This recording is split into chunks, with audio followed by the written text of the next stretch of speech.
impacts of the climate change. The role of various bodies and institutions been covered by Professor Majumdar very well.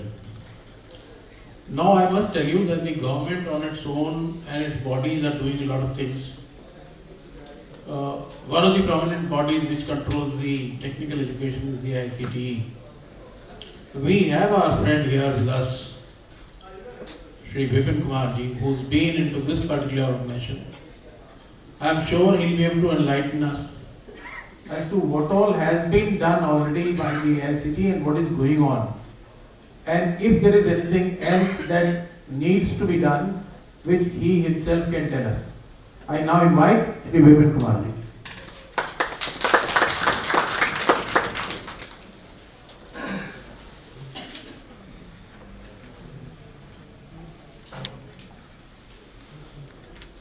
Thank you, sir. Thank you for giving me the opportunity. I welcome all of you and good afternoon to one and all. So the theme of the presentation is role of engineers in accelerating economic growth. So these are the topics covered: opportunities in India, introduction, the need of engineers, economic benefit of engineering, engineering and infrastructure development, engineering and healthcare, engineering and education, engineering and manufacturing, engineering and agriculture, engineering and business, engineering and the environment, engineering and the social development, and the future of engineering, challenges and conclusion. So these are the opportunities in India. In last 7 years, India received 375 USD FDI inflows, which will result 10 crore in direct and 40 crore indirect opportunities. And Sir, these, I will request you. This charter which you planned for yourself appears to be larger. We may not have the luxury of that kind of time to go through all the things that you mentioned. I would like you to focus your talk on what are the roles of AICTE in particular or any other institution with regard to the preparation of engineers, what has been done, what is in the pipeline, and what else you think should be done. It may not coincide with your presentation, but that is what is more relevant to our present session, if I may request you please. so basically I have made the presentation based on the role of engineers, not based on the role of AICTE. So yes. But I will discuss what AICTE is doing for the engineers.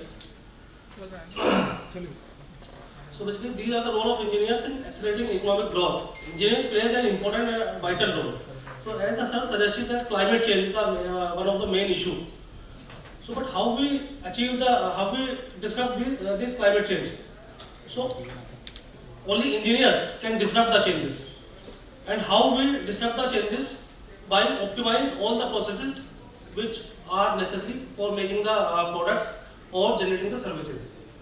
We have to optimize all those parameters to achieve the efficient and effective manufacturing of goods and generating the services. So, what is the definition of economic growth? Economic growth is increase in the level of production of goods and services. But it doesn't mean that traditionally what we were doing, we were only generating the profits. But now the requirement is to make the wealth management, not the profit management. So how we make the wealth management? To make the goods more sustainable, to make the process more sustainable. So causes of economic growth. These are there are two main causes. First one is capital, and the other one is labor. Capital refers to all the physical resources used to produce goods and services, such as building, machinery and technology. And labor refers to the people who use these resources to produce goods and services. So other main causes are increase in investment, increase in productivity. Higher productivity leads to higher economic growth. But remember one thing, with this higher economic growth, we need to also focus on sustainability and the expansion of trade, increase in entrepreneurship, government spending and tax cuts, increase in human capital. These are the main cause of economic growth. increasing demand of advanced technology. What is the need of engineers? So increased demand of advanced technologies. The need for faster, more effective communication, increased automation, improved data security, and the need of access data and application from anywhere. Businesses are increasingly looking to advanced technologies such as cloud computing, artificial intelligence, and the Internet of Things to improve their operations and customer experiences.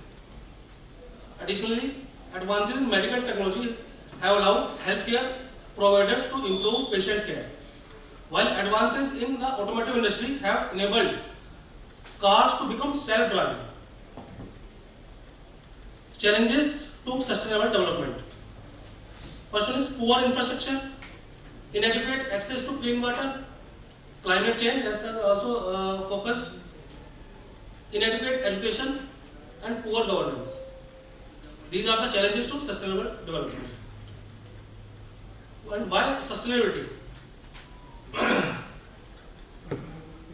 Overcoming global challenges such as depletion of resources, environmental pollution, rapid population growth, and damage to ecosystem.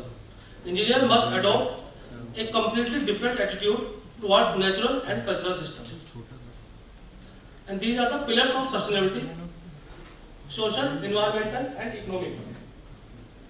And the reason is in between all the three pillars, that is sustainable. So all engineers have to work under this sustainable vision. And what are the various skill sets for the engineers to achieve the sustainability?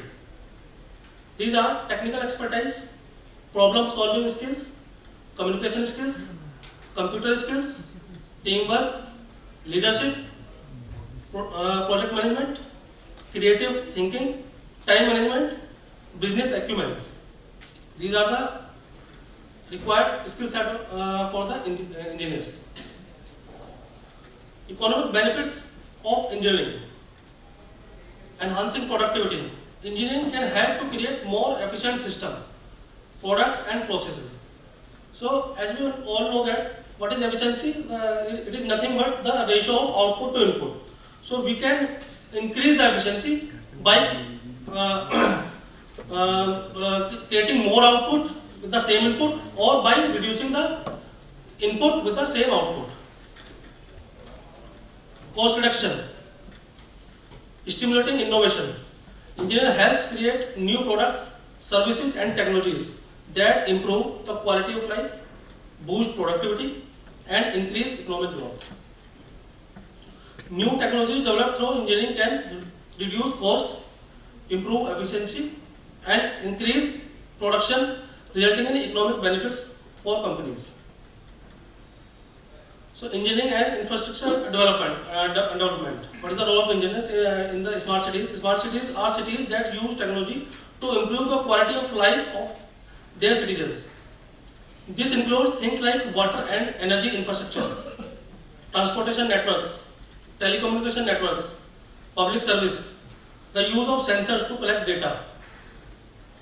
And under renewable energy, infrastructure development is necessary to provide renewable energy access to the public, such as by constructing transmission lines, connecting renewable energy facilities to the grid.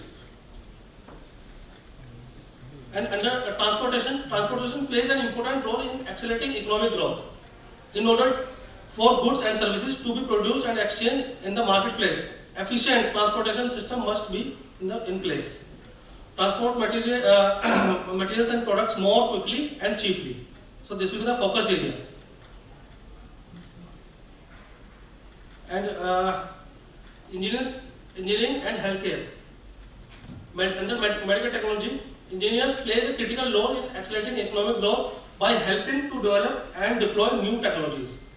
In the medical field, engineers are helping to create innovative medical technologies that are revolutionizing the way we diagnose, treat and manage diseases. Under robotics and automation, they design and build the robots and automation system.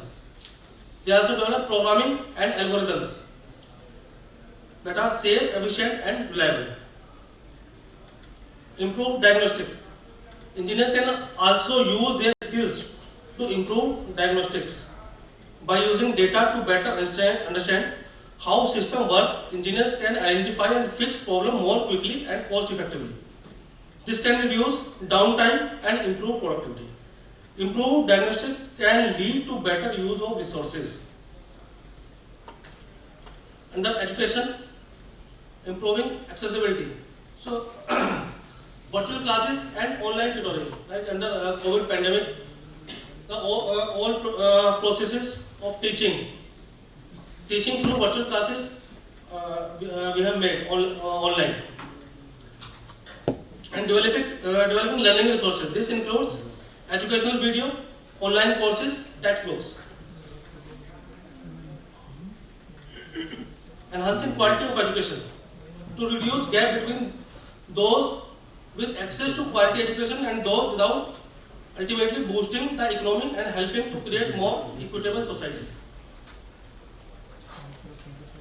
So to aware more of the technical students, what AICTE is doing? AICTE is developed one beautiful portal to understand the role of engineers, and we have made one internship portal under which every student need to register and do the internship to know how industries are working and how they are optimizing the processes.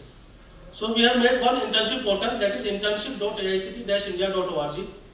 Under that, all students need to register, all colleges need to register under that portal, and the internship is mandatory to all the students.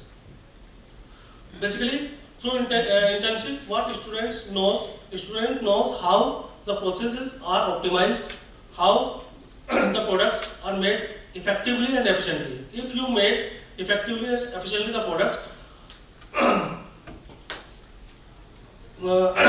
the output will be more. So there are a number of AICTE initiatives. The one is ONOD project, that is One Nation One Data. To reduce the downtime, to reduce the data from every colleges, we have made one portal, that is One Nation One Data, under which all institutes have to register one time and provide the information only at one time. After that, what we will do, if suppose you parents or you as a students need some information from the colleges, like what are the various branches in that college, what is the facility over there, and how many faculty members are there. So you can easily search, easily see the data which institute has already submitted. So institute need not to give the data at various locations, and this will reduce the time. This will reduce the efforts. So another product of AICTE for the student is they are also providing various scholarships to make the tribal related students to come forward and get the technical educations so that equitable and societable education they may receive. And if everyone receives the same kind of technical education, then definitely when they will go to the organization or to the factories or to the industries, definitely from the day one they will start doing work with 100% efficiency and will do their job effectively and efficiently. So thank you all of you. This is all about. Thank you, Shri Vipinji. Very kind of you for all your contribution.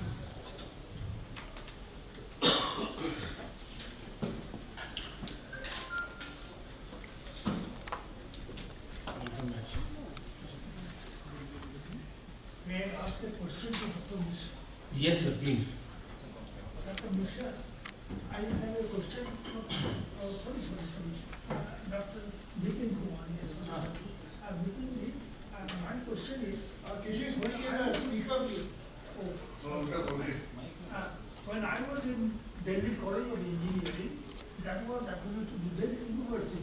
Now it is a technical university under Director of Technical Education and approved by AICTE. My point is that at least during my 23 years in DC, every year administration team used to come from the academic council. The academic council is the very largest body of Delhi University, and they used to inspect. Not only inspect, they used to go to teachers, students, the laboratories, seeing even for one increase in seat, they used to say, what is the required infrastructure? I want to know from you whether that type of arrangements you have got, because vigil and inspection definitely improves quality. That is my question. Previously, what AICTE is doing, the inspection was doing by the AICTE team. But now AICTE is not doing the inspection physically. Basically, institute submit the data, and based on the submission of the data, we provide the approval to the institution. But if any complaint found from anyone, we do the inspection at that institute, and we will check all the necessary things based on the approval process handbook, which we have already mentioned in the APH. So there is no very hard and fast that inspection should be there, but if we found any complaint, then only the inspection will be there. Now, sir, can I ask another question? You see, when you approve an institution, private or, do you very vigorously study their syllabus according to the requirement of the country? For example, right now, Dr. Yusuf says that Bangladesh is going to be someone. I am from Bangladesh. I was born in Bangladesh. So their requirement is like Netherlands. The country is below sea level. They have built the walls and other facilities to pump water or so they are very developed country. So they should, their syllabus or course particular should be according to that. So that has to be very critical and very crucial aspects of AICTE. So for this, Sanction to give approval. for this we have one bureau in the AICTE, that is Policy and Academic Planning Bureau, and in every 2 years the syllabus is revised for this, and all from AICTE itself. We do not do the revision of the course curriculum by our own. We call from professors from IITs, from NITs, and they do the course curriculum revision. And based on the recommendation of the committee, we'll apply the same. Thank you very much. Thanks a lot. Don't mind. No, sir. I am an AICTE emeritus fellow. Yes, sir. So you have given me. I want AICTE to further development do the national. I have Yes, a question please. for. Please, you wanted to ask some question.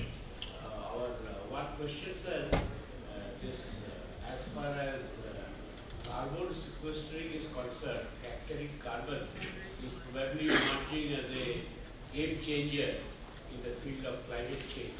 So what is the international position and how India is positioned in that? Can you please tell us something about it, sir? Thank you. Yeah. Thank you very much. The carbon sequestering, this was one of the major issue when the whole game of climate change started, because the mitigation strategy at that point of time for reducing carbon was more that we will sequester carbon directly from the atmosphere, we'll capture it, and we will start sequestering into the geological caves or whatever this. But over a period of time, as the technology started building up, the main drivers for mitigation has changed from carbon sequestering and carbon capturing to renewable energy and the transportation, EV transportation, because these are the two. If you look, the fossil fuel contributes close to 70% of the total greenhouse gas emissions. So basically that is how, if you look today, India has already achieved close to 43% of renewable energy of its total consumption. We are total now producing close to around 450 gigawatt of energy, out of which we already have achieved 165 gigawatt of energy through renewable sources. Our aim is to enhance to 500 gigawatt by 2030, keeping a 10 to 12% increase year on year, so that by the time 2030 we will have close to 1000 gigawatt of total energy consumption. India has also taken, so now carbon sequestering and carbon capturing is basically done, that you mitigate, you reduce your carbon emission at source, at the fossil fuel, so no more thermal power plants. And another thing is that you create your sink in the form of forest. So that is how India has gone to increase this forest and land use and land change, forest change. Sir, one thing, sir, I belong to power sector, though we have lot of tall targets, but probably it is a hard reality that our dependence on coal will not going to, these are all targets, but even then, the overall situation, demand and supply position in the country, and our conversion into solar energy and other wind energy, these are all, they have got their own problems, until the storage capacity comes up. So these may be, definitely futuristic proposals, but at the same time, NTPC is also adopting the main source of emission, carbon emission is flue gas. So from the flue gas itself, if we sequester carbon and get it, somehow, manage, that will be probably an efficient answer to this problem, because, any high technology comes at a very high cost. Unfortunately, until and unless the storage of the renewable energy comes up, say for example, solar energy, we have to have a stable grid. It's difficult that you have to make parallel capacity, because if the sun does not shine, but your load remains the same. So you have to have some parallel measure. Looking into this practical problems, probably India has also, as NTPC has already doing it, trading the path of sequestering carbon and resource itself, like flue gas, which is one of the most common. So if you have anything about it, that. True, sir. That said, what you are telling is right. But if you look at the scenario which has changed in the last 5-6 years, and the way things are happening, you see the PLI, today PLI you have in battery storage, and this has been lapped up by the companies. What you are telling is very true. The problem is of grid stability. When sun is not shining at that point of time, how do you stabilize your grid? But battery storage, there is a lot of work which is, and I think India has already invested close to, if you put all together in the renewable energy, battery storage, green hydrogen, there is substantial amount of money which has been put, especially by the private sector. Even NTPC, now they have put their green energy, NTPC green, they have separated, and they have created a huge this thing, because 2030, India will not put any of the thermal power plant thereafter. And this is what was a joke, that when India has initially said that we will make 175 gigawatt of energy in 2015 during Paris Agreement, the whole world laughed. And see the change today. Every year you are adding close to 50 gigawatt of your renewable energy into your overall energy mix. And there is not many options which are left, and that is how you see Reliance has gone into a green energy company. Adani has gone into a green energy company, and they have put 75 billion USD, both 60, 75 billion USD, basically in battery storage and green hydrogen. So there is, and they have bought one of the best energy companies of the world. Actually, they have brought in their fold with no time. Aramco is fossil fuel based. I said not Aramco. They have from Netherlands, from these companies, they have brought it to their fold. They have taken over those companies. And a lot of research is going on, and this is what the wonder engineers are doing. Today we are, actually one day we were looking at Tamil Nadu has more renewable energy, more than 50% share they have used for renewable energy in their total consumption that particular day. I have a question. Sir. Just 1 second, sir. Only 1 second, please, sir. Only 1 second. Let me close this questions and then we'll. Is that okay, sir, with you? In addition, I can also tell you large amount of research by IIT Delhi. Number of startups are for own coming. Next 3 years time, I see the situation totally changing, like what Captain Mishra said. Thank you, sir. Okay, please, sir. My question is slightly different. It is for all of you, especially for Captain Mishra. You talked about that next 40 years we'll be having a lot of opportunities for engineers in the sustainable renewable energy. Now my question is, we are talking about renewable energy for the existing industry. You see, if you see any advanced economy, they have their own industrial base. Without an industrial base, no country in the world can become an advanced economy. India is lacking in that. Now, if we talk only about the existing industry and the new industries are not coming up, there is a unemployment has gone up. There is an unrest in the society. I mean, there are a lot of what you call added implications which come in. How do we increase the number? How do we increase the number of industries where engineers can play a dominant role in that? That is the thing which needs to be answered. This point has been missed by everybody. Now, what are your suggestions for that?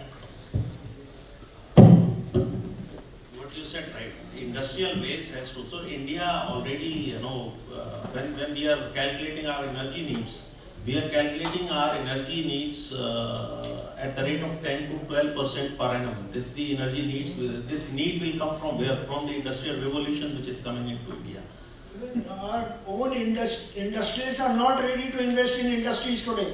This is the fact which has been articulated by the government of India. No, that's sir. What you are talking is the capital investment by the private investors. No, at right now. So that will depend on a lot of other factors as to.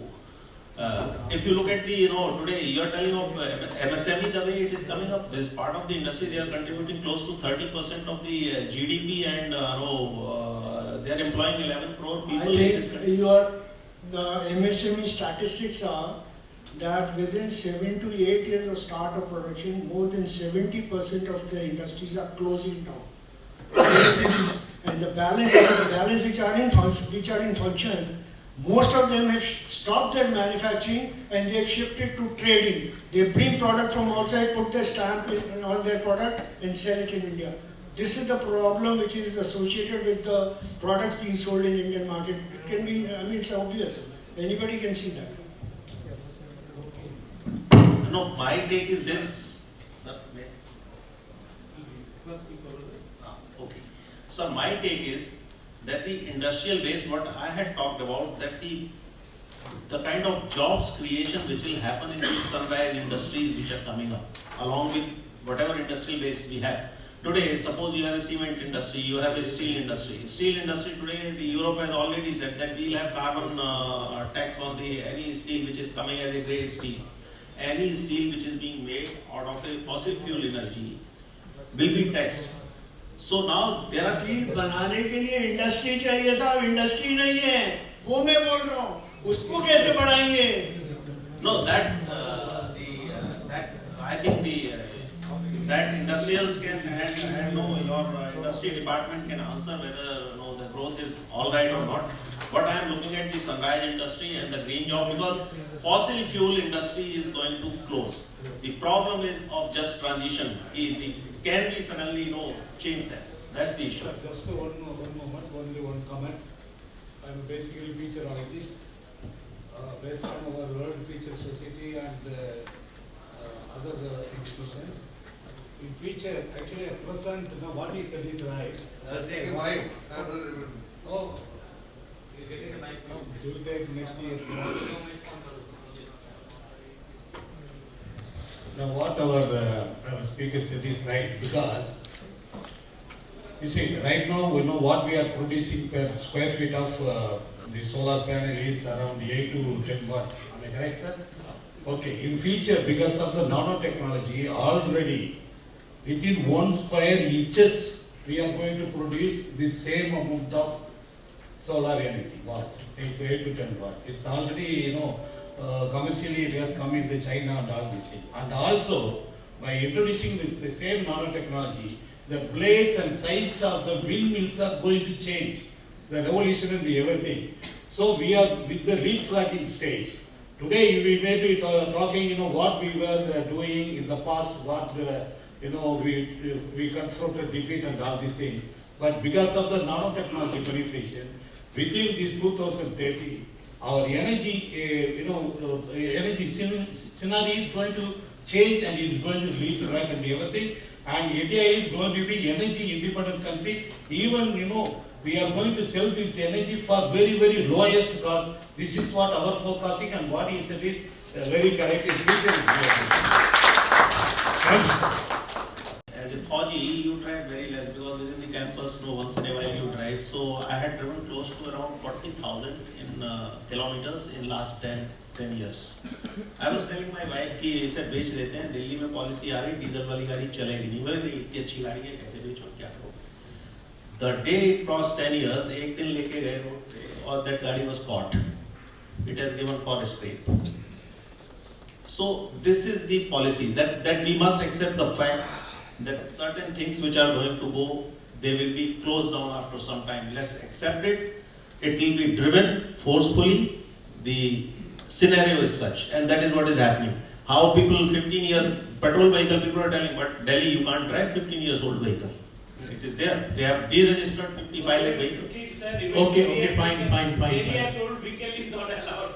Okay, fine. We'll come back to our session now. Any more questions? Yes. One more, sir. Okay.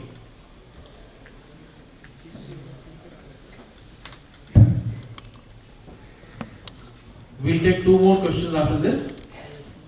Sir, myself G.S. Dubey, I'm a senior professional engineer, and the topic today's theme is the role of engineers in accelerating economic growth.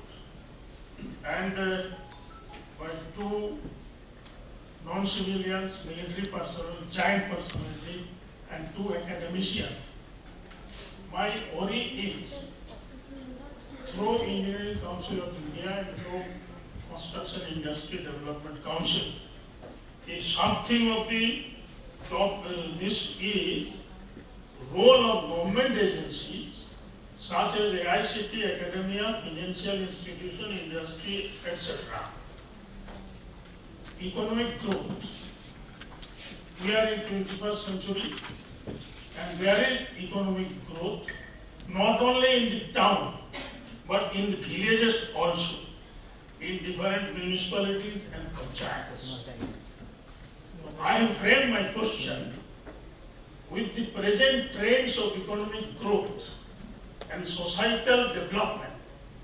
Indian towns and villages also are undergoing tremendous infrastructure-related issues. And I find being from a remote village of India, haphazard growth, disrespecting carrying capacity of a geographic location will jeopardize all sustainability and sustainable goals, what is aimed by UNO related goals in near future. So, engineers, either public works department or public health engineering or DRDO, civil or non-civil departments of the nation needs to take massive carrying capacity assessment drive. The faculty, the vice chancellors, the chairman and directors of different technical institutes must assess their institutional capacity to serve the emerging requirements of the nation, especially to the villages where the haphazard growth is going, and how we are addressing this role of government agencies in accelerating economic growth. What should be done? That should be one of the most critical recommendations to the Government of India, to the Ministry of Housing and Urban Development, through this forum. That is my submission, sir. Okay, sir. Thank you, sir. Yeah. Please.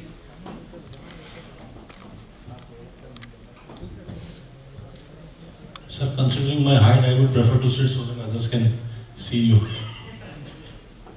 Sir, this is not just a query or not just a question to Dr. S.N. Mishra and the nicely decorated stage.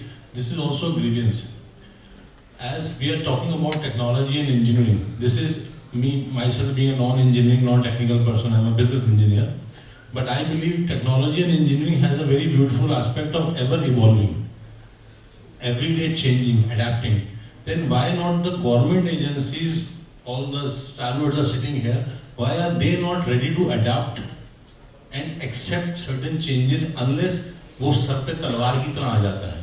I'll just give you a brief example. आज हम लोग ने sir ने बात किया यहाँ पे sustainability का, climate changes का, role of engineers accelerating economic growth. Any economic growth or any acceleration can come with time-bound thing. And when that time-bound thing and targeted approaches and targeted conclusion of a project is also matched by reducing your carbon imprint or you're reducing your pollutions, then why are such things when present in market not accepted? I'll just give you an example. During COVID, Delhi government, you know Delhi is one of the most populous state, not just in India, in the entire world. Delhi में आप सोच के चलिए अगर दिल्ली में 7 अलग-अलग location पे 7 full scale hospital बनाने होते, full scale hospital, that to a tune of say 25-27 lakh square feet collectively, and that too in most congested areas like next to GTB, extension of GTB, extension of Chacha Nehru, extension of LNJB. During COVID भी सोच के चलिए वो 3 साल 4 साल तक वहाँ पे pollution का, traffic का, unnecessary, unwanted आपकी लेबर का कितना एक्यूमुलेशन होता. My company was invited there just because of troubleshooting, and we helped government to create the framework or you call skeleton or structure within flat 90 days. And that 90 days was achieved due to Ukraine war scenario when 40 days purchase was not made considering कि steel का price नीचे आ जाएगा. So sir, आज जिस स्थिति में वो 7 hospital हैं, they are nearly completion. अगर नहीं हुए तो 2022 जनवरी में शुरू हो गया, आज तक वहाँ पे स्ट्रक्चर खड़ा ना हो रहा होता. तो I believe my company or the technology and the engineers who backed us, they helped Delhi to reduce a lot of mayhem. पर वो चीज़ कहीं और अडॉप्ट करने में क्या शर्म आ रही है कि डोंट माइंड कि अगर हमारा एक प्रोटोकॉल बन गया कि हमने आरसीसी में ही बिल्डिंग बनानी है तो why not look for steel construction. Definitely आज सारा स्टील ग्रीन नहीं है, हमारा भी नहीं है. We are still in lagging in between से ग्रे और green, but at least we are saving metric tons of आपका पोल्यूशन बचा रहे हैं, आरसीसी का धूल लक्कड़ बचा रहे हैं, एनजीटी का बैन नहीं होने दे रहे, हजारों लाखों करोड़ों लीटर पानी बचा रहे हैं. The issue is the government department officers who are sitting here in their offices, उनके पास असल में ताकत होती है, उनको लेकिन थोड़ी हिम्मत दिखानी पड़ेगी कि हाँ अगर कोई चीज आई है तो they have to go to their superiors, they have to be ready to take a back stage. कि आज जैसा एग्जांपल सर, ये सब देखने के बाद Indian army has taken a beautiful step. Sir your department MES, we started one of their projects in Shankar Vihar, construction of paramilitary houses. Seeing the advancement and the speed, the Director General Saab has stopped 4 command hospitals, not issued the tenders, and he has ordered all zonal commanders to look into the matter and see how this new technology can be integrated even at this advanced stage. So adaptability लानी पड़ेगी sir, थोड़ी सी पुरानी चीजों को छोड़ना पड़ेगा, change बहुत जरूरी है, and for that we have to take a back stage sometime. Okay sir, thank you so much. This is a good suggestion, we'll consider that. Last question, we'll take that. Very good evening, sir. My question to Sri Dr. S.N. Mishra sir. Actually, carbon footprint is a very emerging issue all over the world. Yes,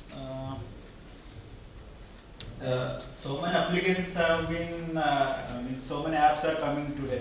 Why the government is really not giving a simple app that everyone individual can calculate their individual footprint, and they can and also the app can show what is the impact of that carbon print in the climate.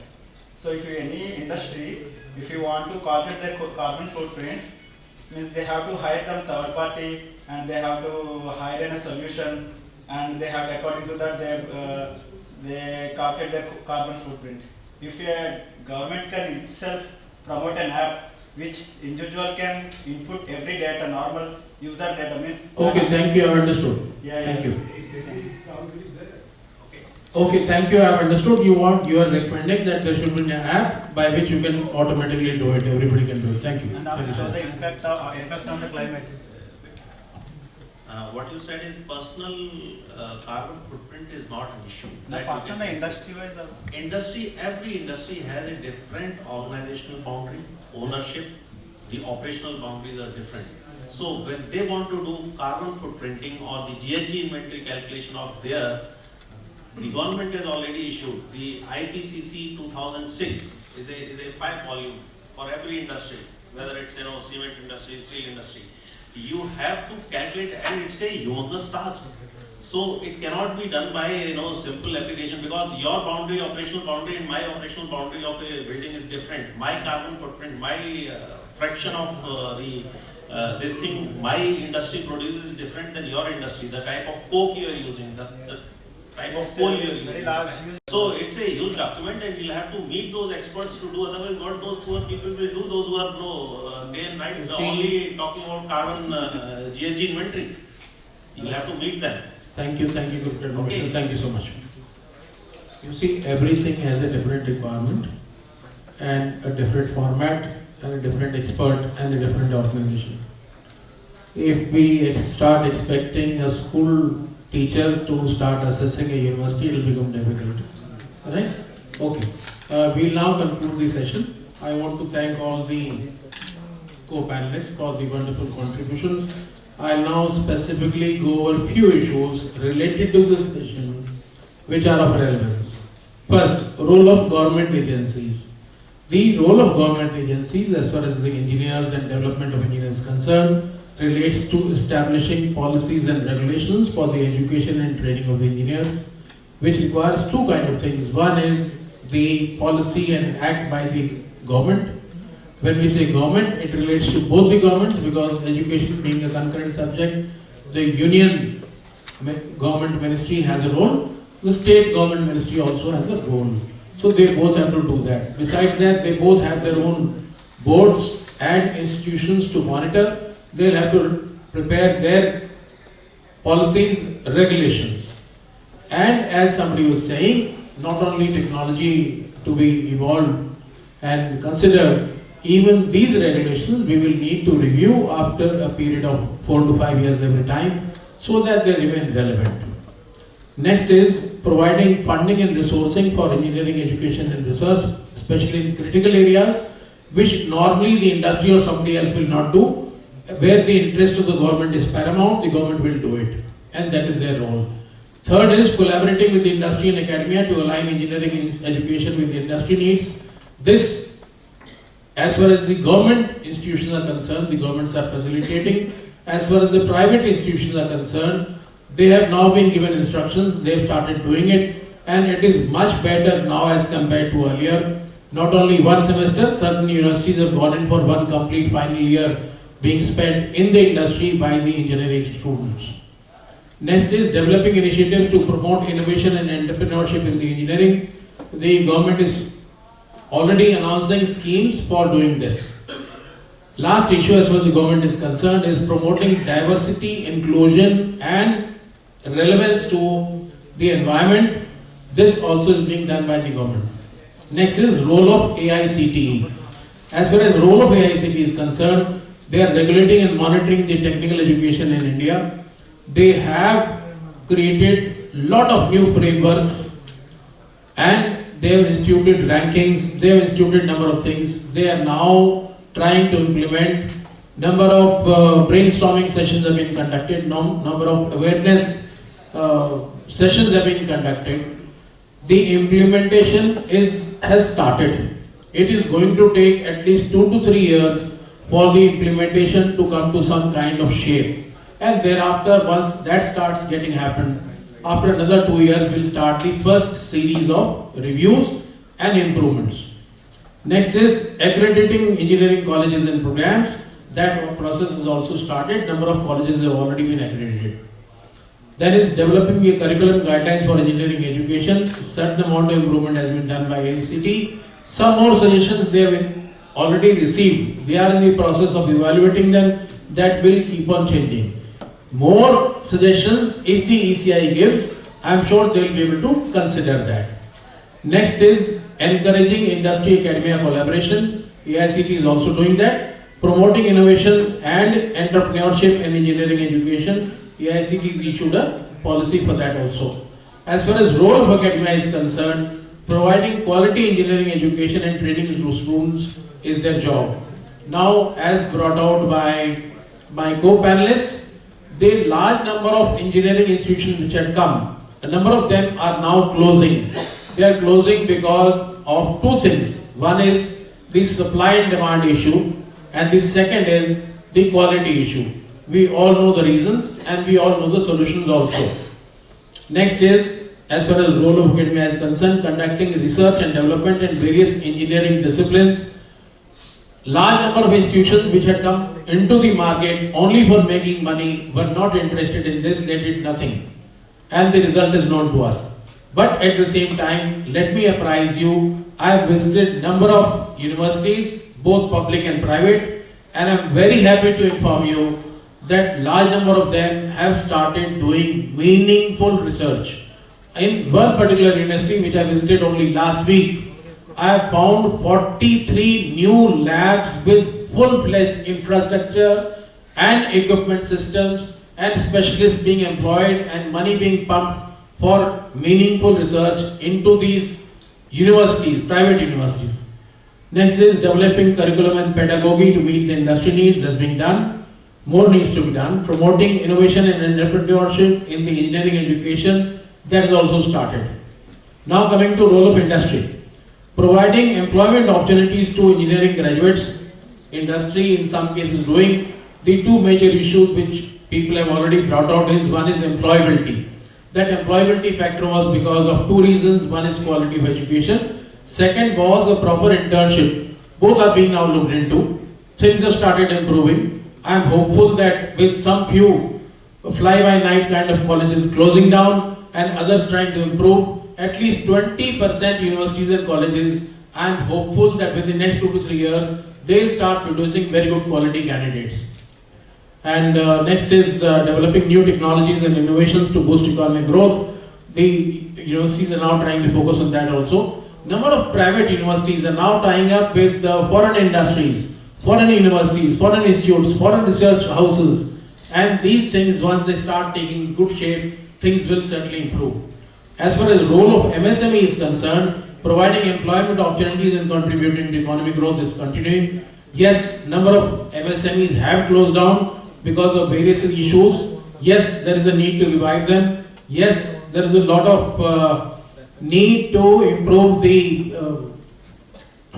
quality and employment of the engineers, because in a span of about 35 years, which is the normal lifespan of engineer, useful lifespan of engineer, we have about 4 crore engineers today working in different capacities all over India.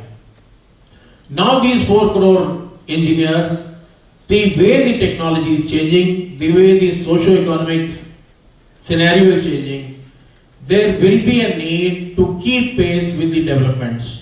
When I say that, the new technologies, the new techniques, the new tools, the new softwares, the new applications, all that is coming, we will have to refresh these engineers.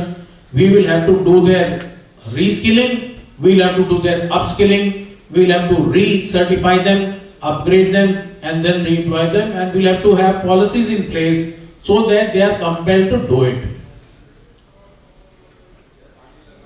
Next is supporting and promoting entrepreneurship in engineering. We have spoken about it. As far as the role of financial institutions is concerned, we need to provide funding and resources for engineering education, research and development, supporting startups and entrepreneurship in engineering, and promoting innovation in engineering and providing access to funding for new technologies and innovations. In this sector also, I must apprise you that a lot of venture houses are now funding technology. They are funding manufacturing technology. They are funding different types of technology. They are funding agri-tech also. Only yesterday, we had a meeting of one of the venture houses where one of our Indian agri-tech company known as Shrishti Annapurna has been recommended for $1 million worth of funding, which will come through. All these things are happening. As far as the role of professional or association is concerned, ECI is trying to do its best. I don't think they require lessons from us. It's been a good session. I am really thankful to all of you for bearing with us. Most grateful to each one of you. I will now request for handing over of the mementos as a token of our love, affection and acknowledgement for the contribution of the co-panelists.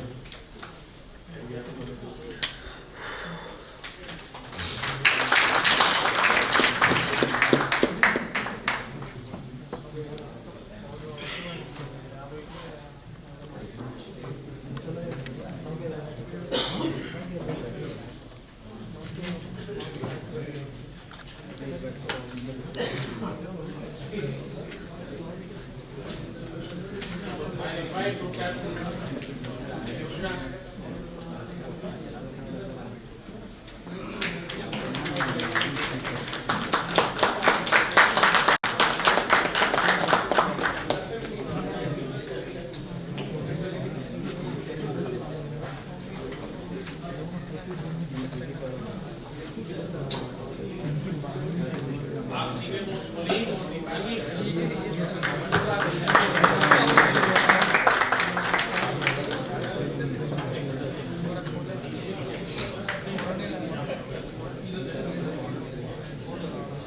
I request Shri S. Ratnavelji to join us on stage, please, to present the memento to the chair of the session. Ladies and gentlemen, Mr. Ratnavel, Vice Chairman of Engineering Council of India.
Let's break for the tea and coffee which is being served just outside this hall, and let us try and resume in next 10 to 15 minutes. We are already running short of time and we've already encroached the next session. So let's try and be back in next 10 to 15 minutes so that we can start timely.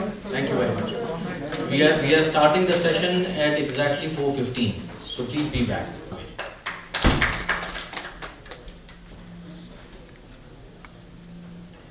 I handle the session to you, sir.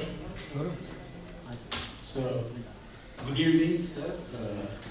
I'm very much grateful to you especially because even after having gone through highly pressurized 2 sessions, still you are here. I must appreciate you.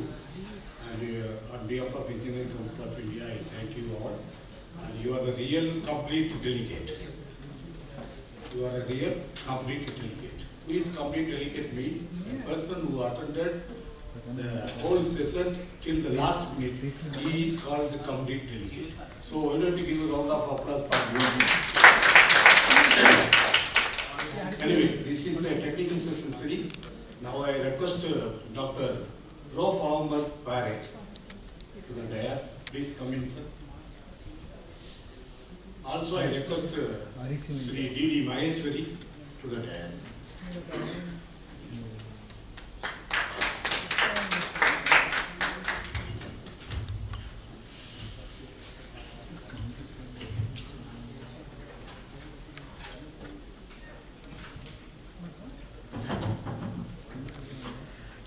See, the title of last session is in a framework to meet future needs for engineers. I would like to take you to the story that, to one side of the story to the Indian agriculture, and we are talking today of the engineers and how engineers can address the challenges that is being faced. We have seen in the COVID-19 that agriculture is the only sector that has sustained positive growth.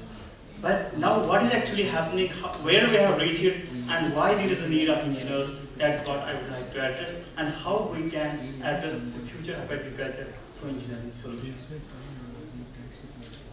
This is the line that I mostly quote, that engineers of 21st century must know biology, and biologists of 21st century must know engineering.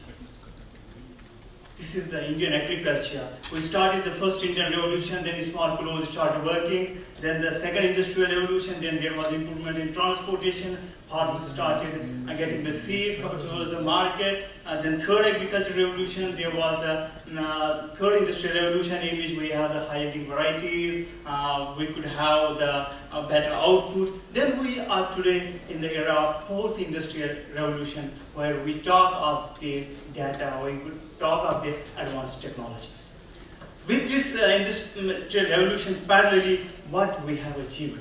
You ask your elders in the home the story that what has been the situation in 1960, 1950, that was the situation when we had a ship-to-mouth situation. We were food scarce, food shortage, we became food sufficient, we food secure, and today we feel proud to feed the world, we are food surplus.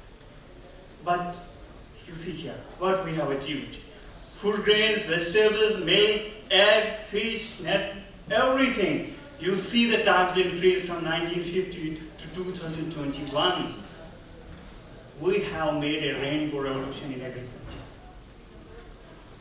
But if you see this graph, maybe the people in the academy, they can better understand that what is actually happening, the production and productivity we have increased. The area has been constant, the blue line that's there, the area has been constant. We have been able to increase the production and productivity even when there has not been much increase in the area. The machinery has played a part.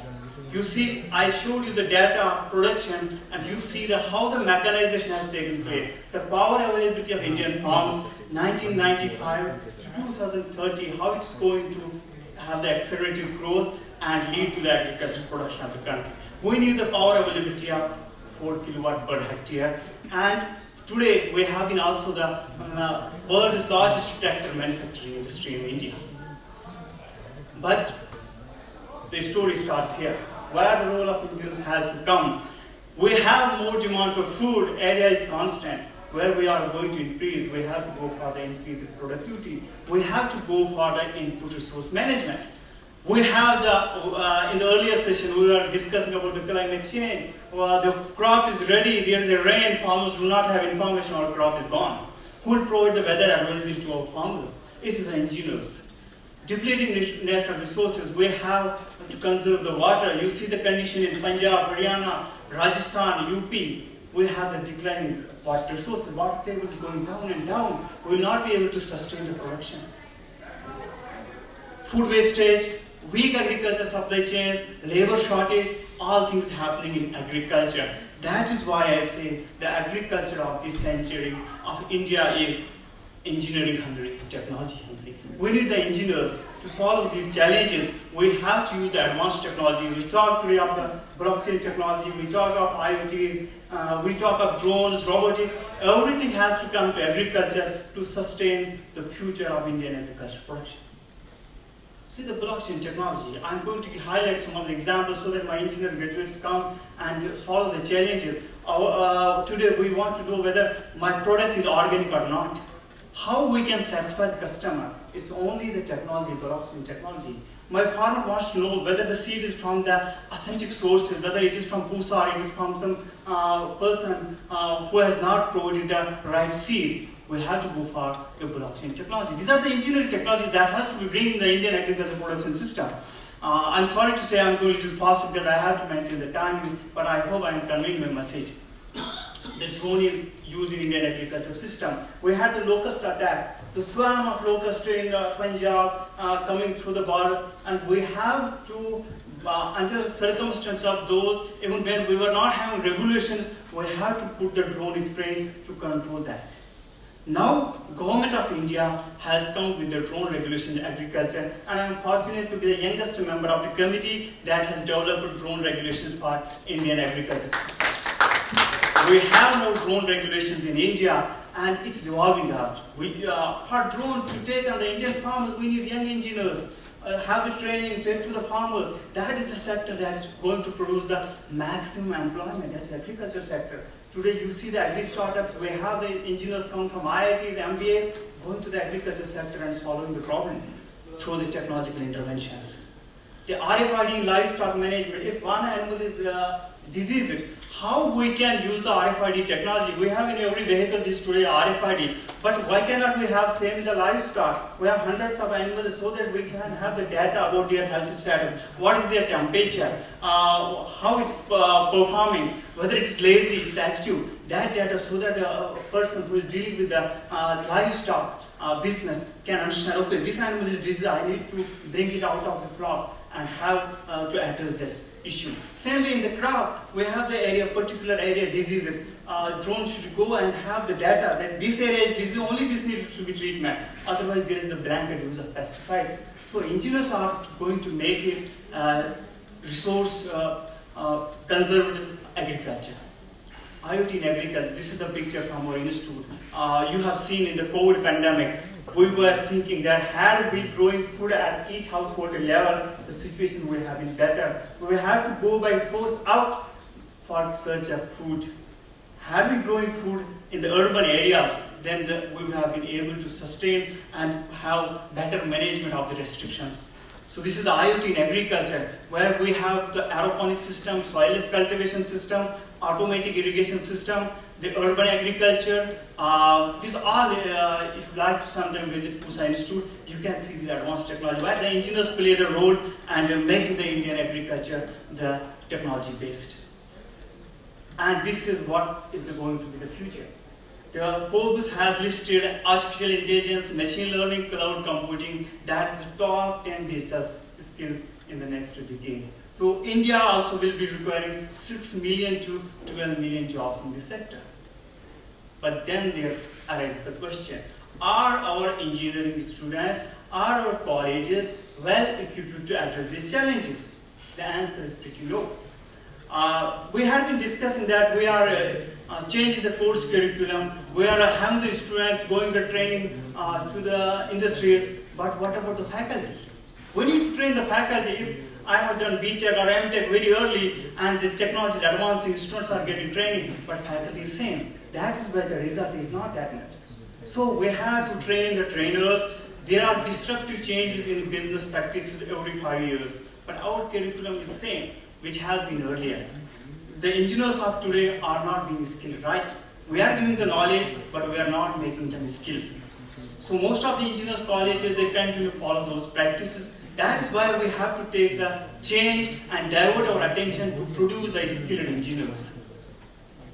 That is what the industry people will agree, that employers want the advanced skills in engineers, not just the knowledge.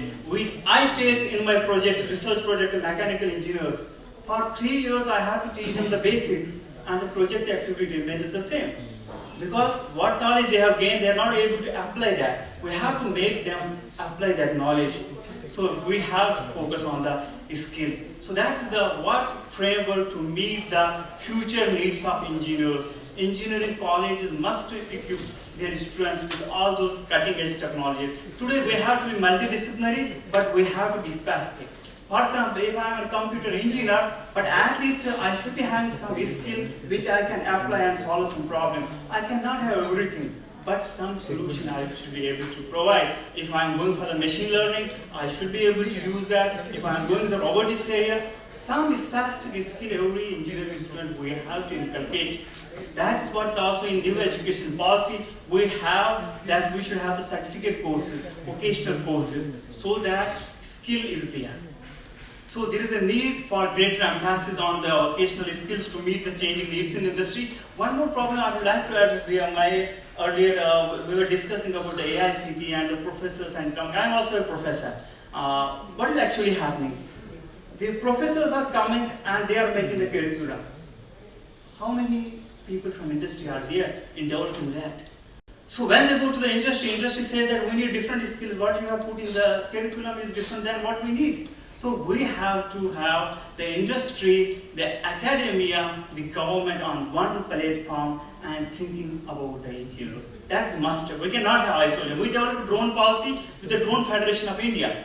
That's the best policy. Because when you are working with the industry, under the government supervision, given some policy that will be only beneficial for this country. So there is an urgent need for reskilling, upskilling of engineers in every sector. I told about whether it's the faculty, it's about students, we have to go for reskilling, upskilling, and very generic and broad-based education does not add value. We have to make specific engineers working in the robotics, working in machine learning, working on some special mechanical design that we have to focus on.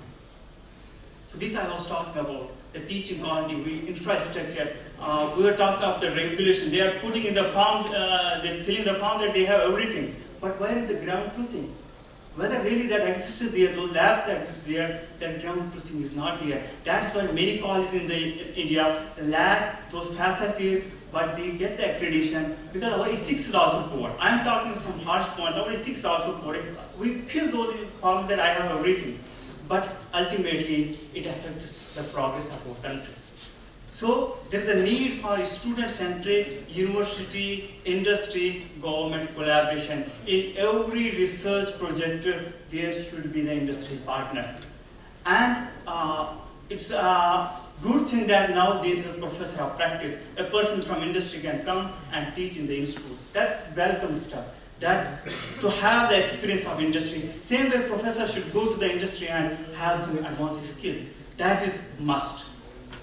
So engineering colleges that should be lined up to the leading professional industry and institutions. And when we talk of we all being engineers here, remember becoming a science superpower, it only relies on engineers. Because engineers are trained to make things work better with creative problem solving and system thinking. One more thing, it's my personal idea. We have the scientific advisor to government of India. Why can't we have the chief engineering advisor dealing with the engineering aspects of this country? When we talk of the science, when we talk of technology, there is some sharp line. So it is paramount that the voice of engineering community becomes an increasingly valued part of policy decision. In every policy decision related to engineering, there should be the engineering person. I would like to end this talk with a quote that scientists investigate that which already is, engineering create that which has never been. This is one of the beautiful pictures that engineers have created, the world's highest railway bridge in Jammu and Kashmir. Thank you. I hope I have done justice to the time.